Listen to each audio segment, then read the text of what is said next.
नाना पुराणिगमागम समतम यद रामायणे निगतम कचिंतनपि स्वांत सुखाय तुलसी रघुनाथ गाथा भाषा निबत मत मंजुल मातनोति।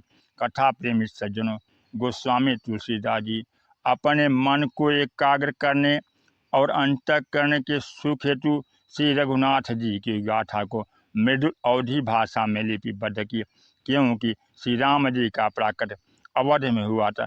श्री रामचरितमानस लोक व्यवहार की दृष्टि और अध्यात्म तत्व की प्राप्ति हेतु विलक्षण ग्रंथ है। इस ग्रंथ में जितने प्रसंग आए हैं वे सब अपने आप में विलक्षण हैं। सच पूछिए तो रामचरितमानस हमें सही दृष्टि और सही परिप्रेक्ष्य प्रदान करता है। वस्तुतः गोस्वामी जी ने श्री रामचरितमानस में जो दृष्टि हमें दी है उसका एक विशेष तात्पर्य है। इतिहास के रूप में जब हम रामचरितमानस पढ़ते हैं तो उसकी तुलना इतिहासकार द्वारा आगे गए घटित घटनाओं से कर सकते हैं, जिसमें इतिहासकार ने ऐतिहासिक घटनाओं का विशिष्ट वर्णन किया है। किंतु गोस्वामी जी के श्री राम को देखने के लिए इसी दृष्टि की आवश्यकता है। प्रारंभ से ही यह प्रश्न जिज्ञासुओं के सामने आता रहा है कि श्री राम साक्षात ईश्वर हैं तो वे दिखाई क्यों नहीं देते।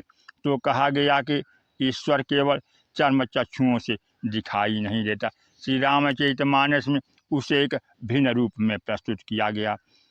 पार्वती जी ने भगवान शंकर से पूछा कि श्री राम को लोग देखकर भी समझ नहीं पाते, इसका क्या कारण है।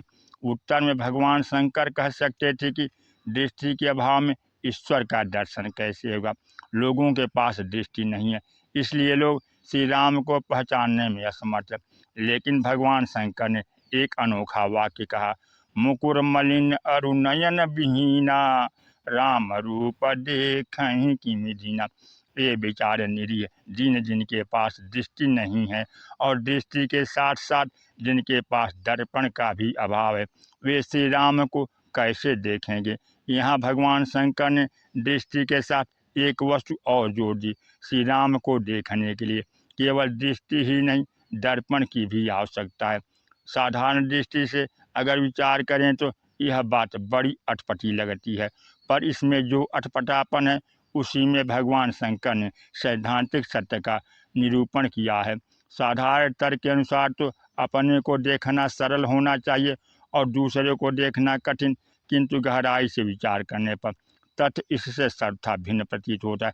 क्योंकि दूसरे को देखने के लिए तो केवल आँख चाहिए, पर अगर अपने को देखना है तो दृष्टि के साथ साथ दर्पण भी आवश्यकता है। दृष्टि और दर्पण का संयोग होने पर ही व्यक्ति अपने आप को देख पाता है।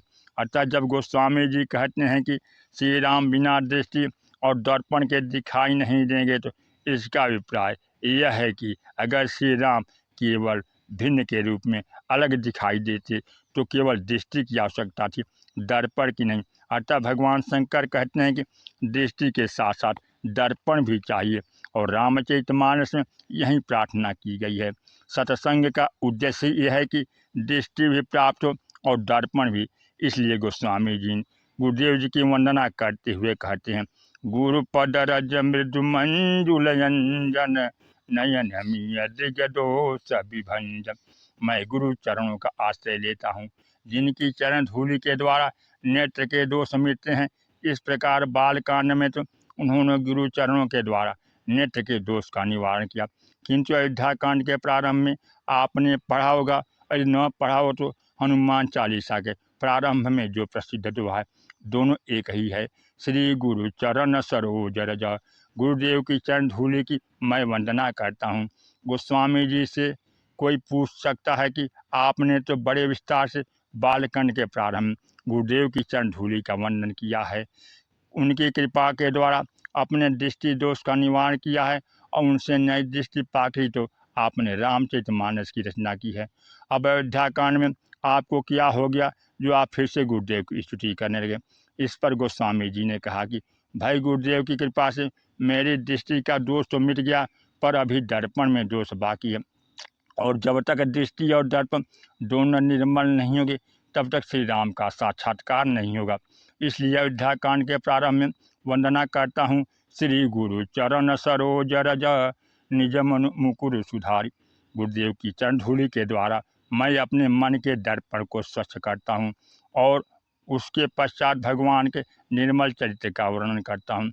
इस मूल सूत्र का मतलब यह है कि जब तक हम भगवान राम के चरित्र को केवल भिन्न रूप में देखेंगे तब तक श्री राम केवल अलग रूप में भिन्न रूप में दिखाई देंगे।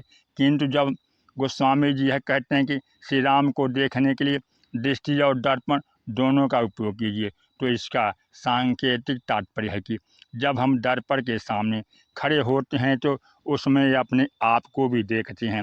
अतः श्री रामचरितमानस चित्र है या दर्पण, यह इस ग्रंथ की विलक्षणता है कि एक दृष्टि से देखें तो यह चित्र है और दूसरी दृष्टि से दर्पण। अगर तथ्य की दृष्टि से विचार करें तो ऐतिहासिक सत्य होने के नाते यह त्रेता युग का चित्र है, इतिहास है। और अगर शाश्वत सत्य के रूप में उस कथा से स्वयं को संबद्ध करके देखें तो यह मात्र चित्र नहीं अपितु एक ऐसा दर्पण, ऐसी आरसी है जिसके सामने खड़े होकर कोई भी व्यक्ति न केवल अपने ईश्वर को अपितु स्वयं अपने आप को भी देख सकता। गोस्वामी जी ने कहा कि दृष्टि तो है विवेक और मन है दर्पण। निम्न स्थलों पर इन्हीं शब्दों का प्रयोग किया गया है। गुरु पद रज मृदु मंजुल रंजन नयन मिय दृग दोष विभंजन तहि करि विमल विवेक विलोचन वर्ण राम चरित भवमोचन। और अयोध्या कांड के प्रारंभ में कहा गया श्री गुरु चरण सरोज रज निज मन मुकुर सुधारी। इसका अभिप्राय है कि मन के इस दर्पण में जब तक हम विवेक की दृष्टि के द्वारा ईश्वर का और स्वयं अपना साक्षात्कार नहीं करते तब तक सच्ची अर्थों में रामचरितमानस के दर्पण की सार्थकता नहीं है। अतः हम रामचरितमानस को केवल ऐतिहासिक परिप्रेक्ष्य में भूतकालीन सत्य और इतिहास के रूप में ही न देखें, बल्कि उस दर्पण में यह देखने की चेष्टा करें कि ये गाथाएं और कथाएं स्वयं हमसे कहीं जुड़ी हुई तो नहीं, क्योंकि राम जी ईश्वर हैं, ईश्वर अंश जीव अविनाशी चेतन अमल सहज सुख राशि। और ऐसी स्थिति में ईश्वर और जीव परस्पर प्रतिद्वंदी परस्पर सत्य नहीं है। वस्तुतः जीव तो ईश्वर का ही अंश है, परंतु ऐसा होते हुए भी वह भ्रांति संशय कर्तृत्व अभिमान के कारण ईश्वर को पहचान नहीं पा रहा है। सज्जनों, शनै शनै प्रतिदिन कथा आप सबको श्रवण कराया जाएगा।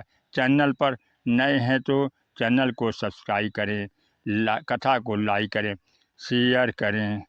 जय श्री राम।